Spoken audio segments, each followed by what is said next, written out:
হরে কৃষ্ণ বন্ধুরা, কেমন আছো তোমরা? আশা করি সবাই ভালোই আছো। আমিও মোটামুটি ভালোই আছি। তবে আমাদের শিলিগুড়িতে খুব গরম পড়েছে। গরমে কিছু ভালো লাগছে না, খাওয়া দাওয়াও ভালো লাগছে না। অনেক গরম, গরমটা সহ্য করার মতো নয়। তাও গরমটা সহ্য করে নিচ্ছি। কি করবো বলো, সহ্য তো করতেই হবে।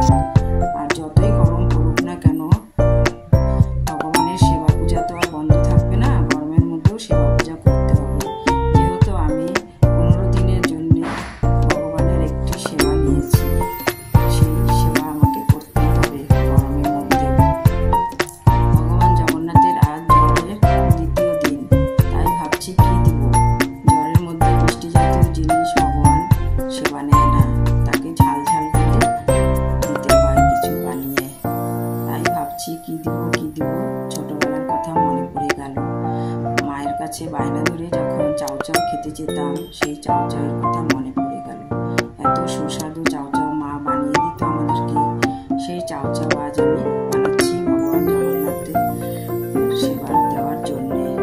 প্রথমে আমি চাউচাউটা গরম জলে সিদ্ধ করে নেব। গরম জলে একটু তেল দিব, দিয়ে না চাউচাউটা ছেড়ে দেবো।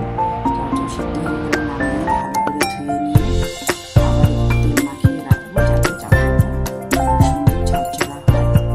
এই যে চাউচাউ বানাচ্ছি আমি, আলু ঝুরঝুরি করে কেটে নিয়ে, গাজর ঝুরঝুরি করে কেটে নিয়ে, ক্যাপসিকাম, পেঁয়াজ রসুন দিয়ে, দিয়ে করে নিচ্ছি। সাম্বার মশলা দিয়ে দিচ্ছি লাস্টে। সাম্বার মশলা দিলে চাউচাউটি খুবই সুস্বাদু হয়, খেতে এত টেস্ট হয় যে বলার মতো না। তাই আমি জগন্নাথের জন্য চাউচাউ বানাচ্ছি সাম্বার মশলা দিয়ে। এই দেখো আমার চাউচাউ মোটামুটি হওয়ার মধ্যেই হয়েই গেছে প্রায়। আমি এখন প্লেটে নামিয়ে নেব। নামিয়ে নিয়ে তোমাদেরকে দেখাবো। দেখো কালারটি কত সুন্দর হয়েছে, খেতেও ভালো লাগবে। ভগবানও সেবায় দিব, ভগবানকেও সেবায় দিব, ভগবানেরও ভালোই লাগবে আশা করি। এই যে দেখো কত সুন্দর হয়েছে কালার, দেখতে খুব সুন্দর হয়েছে। এই যে আমি ভগবানের উদ্দেশ্যে